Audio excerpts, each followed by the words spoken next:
দুই কন্যার জন্য ঠিক করা কম্পিউটার শিক্ষকের সাথে পরকীয়ায় জড়িয়ে পড়েন স্ত্রী নাসিমা আক্তার। এর জেরে দুই কন্যাকে হত্যা করা হয়েছে বলে দাবি জানিয়েছেন প্রবাসী স্বামী রেজাউল হক হেলাল। তার অভিযোগ, স্ত্রী, পরকীয়া প্রেমিক শ্বশুর ও শাশুড়ি ঠান্ডা মাথায় তার দুই কন্যা নাবিলা হক ও জামিলা হক জিমুকে হত্যা করেছে।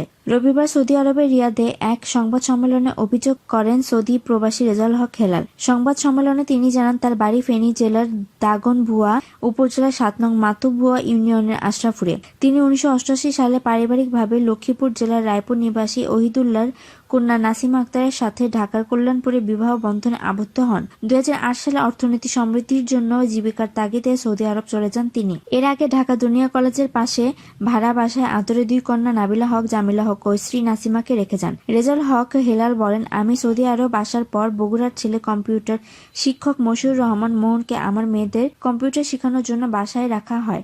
সেই সুবাদে সে আমার বাসায় যাতায়াত করত। এক পর্যায়ে আমার বড় মেয়ের জন্য বিভিন্ন জায়গা থেকে বিয়ের প্রস্তাব আসতে থাকে। এর মধ্যে এই কম্পিউটার শিক্ষক মশিউর রহমান মোহনও ছিল। বগুড়া এবং ফেনীর দূরত্ব বেশি হওয়ায় আমি ফেনীর শাহীন পাটোয়ারীকে যাচাই বাছাই করে মেয়ের সম্মতিতে পছন্দ করি। তাদের বিয়ে ঠিক হয়। হেলাল বলেন, ২০১২ সালে ২৯ ফেব্রুয়ারি হঠাৎ আমার শাশুড়ি হাসিনা বেগম ও স্ত্রী নাসিমা আক্তার আমাকে ফোন করে জানান, আমার প্রথমে যাত্রাবাড়ি দুনিয়া কলেজের অনার্স ৩য় বর্ষের ছাত্রী নাবিলা হক ব্রেন স্ট্রোক করে মারা গেছে। এই সময় হাজার ইচ্ছা থাকা সত্ত্বেও ভিসা জটিলতার কারণে আমি বাংলাদেশে যেতে পারিনি। আমি যখন মেয়ের শোকে কাতর, তখন স্ত্রী নাসিমা ও অপর মেয়ে জিমুর সাথে ফোনে কথা বলতে চাইলে আমার শাশুড়ি হাসিনা বেগম আমাকে নানা অজুহাত দেখাতেন। বলতেন, স্ত্রী বেহুশ, মেয়ে কান্নাকাটি করছে, কথা বলা যাবে না। নাবিলা মৃত্যুর ২০-২৫ দিন পর হঠাৎ করে আমার শাশুড়ি জানান আমার স্ত্রী মেয়ের শোকে মারা গেছেন। তখন প্রবাসে মানসিকভাবে আমি বাকরুদ্ধ হয়ে পড়ি। আমার পৈতৃক বাড়ি থেকে শ্বশুর বাড়ির দূরত্ব বেশি হয় আমি প্রবাসী থাকায় অনেক বিষয় আমার অগোচরে থেকে যায়।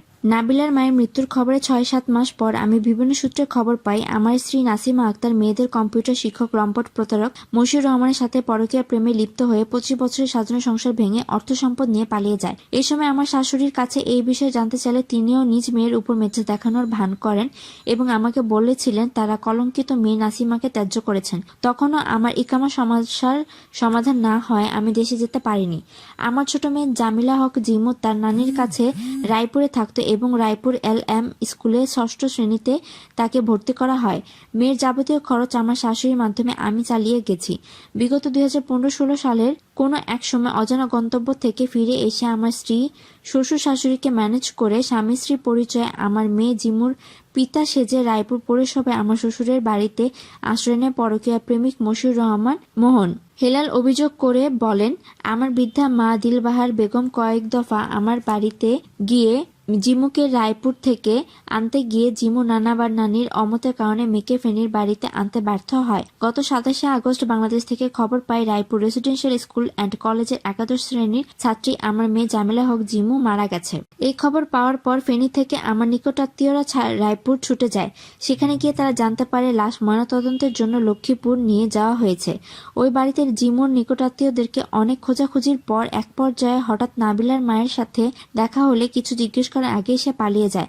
আমার নিকটাত্মীয় প্রতিবেশীদের কাছে খোঁজ নিয়ে জানতে পারে আমার জিমু ফেনীতে তার বাবার বাড়িতে বেড়াতে যাওয়ার বায়না ধরলে তার মা ও মায়ের পরকীয়া প্রেমিক মশিউর রহমান জিমুকে হত্যা করে।